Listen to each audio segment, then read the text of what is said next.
What's up, you guys, and welcome to another video. It is Friday, July 5th. My throat is a little rusty, which is very new for me. I think it has to do a little bit with yesterday's adventure. If you follow me on Instagram, you probably saw that on 4th of July, we do our annual beer stat time trial. We decided to do things a little bit different this year where we decided to add what is called the Sawtooth Traverse and then hop over. So you climb the 14er, you do this crazy ridge line called the Sawtooth, and then you head over to another 14er called Mount Evans. It's now called Sky Blue. They just changed the name. And then you take this loop back down to the beginning of the trailhead for beer stat. We thought it was going to take roughly 4 hours, 10 miles, 4,000 feet of gain. It ended up taking us 8 hours. And it was a lot harder than I thought. I didn't eat breakfast. I was completely dead. So I think my body's retaliating a little bit here. So I decided to sleep in a little bit. It's about 6:30 right now. We've got some water heating up. We're getting ready to make some coffee. So for today, it's going to be a little bit of a busy day, but I got to get some stuff done because I have my entire family coming to Colorado tomorrow. So today I got to get a light run in. I got to shake these legs out. So maybe like 3 to 5 miles just to get these going, do some core work, like a deep stretch on my legs, get this place cleaned up because what I'm going to be doing here, which I'm actually really excited about. Let me turn the camera around. So don't mind the mess in my place. I typically do a lot of like my work here at this desk, my big screen, and then I have this couch, but I just ordered a brand new 70-inch stand-up desk. So it's going to be almost twice the length of this one here. I'm going to be getting rid of this section of the couch and moving this section to where the windows are. So I will pretty much have an entire wall of just workspace, which I've been really wanting to do for a long time. So I can focus more on making content, but also have a little bit more workspace for my day job and then on the trading app and being able to edit and just have a little bit more space and be more productive. So I'm going to take this coffee down. I already took my greens and let's get these couple miles in, some core work and some stretching, and then we'll get this place cleaned up and then we'll check back in here for the strength session.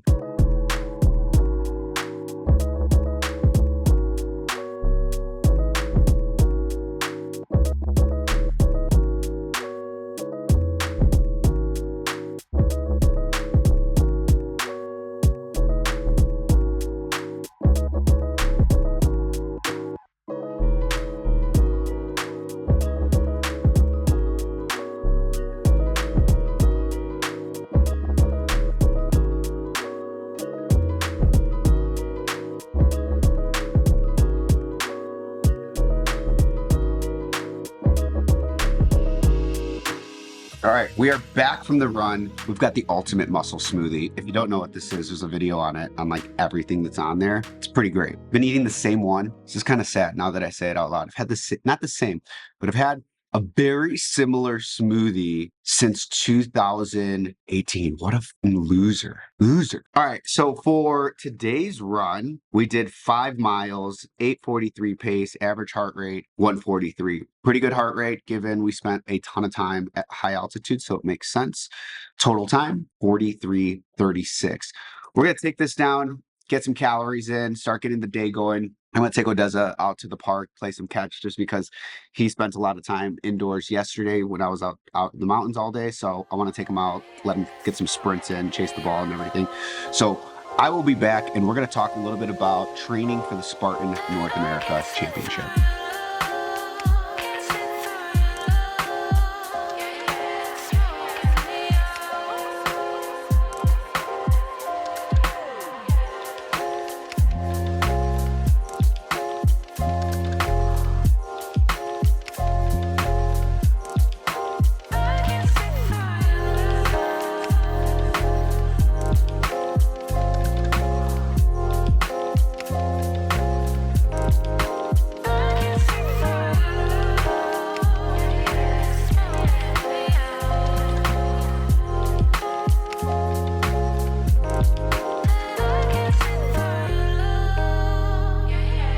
Let's cover the Spartan training for North America Championships here. So it's now the beginning of July and we're just at about 10 weeks until Spartan North America Championships. The date is September 14th in Seattle, Washington. So based on what I've heard, it's a fast and flat course. So I'm really excited for that because that is an area that I've actually seen a lot of performance gains in. So it's going to be exciting to see that performance come to fruition during that race. I think a lot of it has to do with the emphasis in high rocks that I've had over the last year and a half and translating a lot of that power training that I've been doing between the mountains onto the road and these flatter courses. So for the next 10 weeks, I'm going to be dropping my running volume compared to what I was doing for the ultra. In the ultra training, I was around 65 to 70 miles a week. And I was only getting about 2 strength training sessions a week, which was enough given how much running I was doing. But I could definitely tell that my body was aching for some more strength training. So I'll be dropping back down to 50 miles a week and then adding that 3rd strength training session today. And as you guys know, I like to do full body sessions for those strength training sessions 3 times a week. So I hit each body part 3 times throughout the week. So we'll have 3 effort days total on a weekly basis. And I'm going to be making sure that I at least hit 1 speed day just because we are going to be on a fast and flat course. I do want to be able to have that turnover and high heart rate training throughout the next 10 weeks. As we get closer to the race, like the last maybe 2, 3 weeks, maybe even 4, I'm going to drop down to 2 effort days to make sure that I'm recovering enough and have one of those be a longer run and then the other one have like a speed day to make sure I'm having that high intensity. I'm not as concerned with vert for the next 10 weeks given the course that we're on and we're not having any high vert races for the rest of the year. And then from a volume perspective with the strength training, I'm going to go back to my 4x10 split, which is focused on strength building. And as you guys know, the way that I kind of think about power, strength, and endurance from a strength training perspective is if I was focusing on building power, I would do 3 to 5 sets of 3 to 5 reps. If I wanted to focus on building my strength, which is what I want to do right now, I would do 3 to 5 sets of 8 to 10 reps. And if I was focusing on muscular endurance, I would do 3 to 5 sets of 12 to 15 reps. So for the next 10 weeks, we are focused on 4x10 so that we can increase our strength. The other topic that I wanted to cover in today's video was that I have come to a realization here now that I've been living on my own in Denver and really embracing this athlete lifestyle is that my time in the city has come to an end. And it's not necessarily a bad thing, but one of the things that I realized, and I talked to my friend Dom about this, was that I spend so much time not just in the mountains, but commuting back and forth from the mountains. And living in downtown Denver is really expensive. And it's something that I think about where it's like, why am I spending most of my money here, but most of my time is spent here? And the people that I hang out with or want to be around are typically over there. So it just kind of was one of those realizations where I thought to myself when I first came down here, and there's no bad thoughts about it, was that like when I came here, I had the same mindset that if you want to meet people, you have to go where most of the people are and be around those people and network that way. And I've gotten to a point where I've started to really see everything that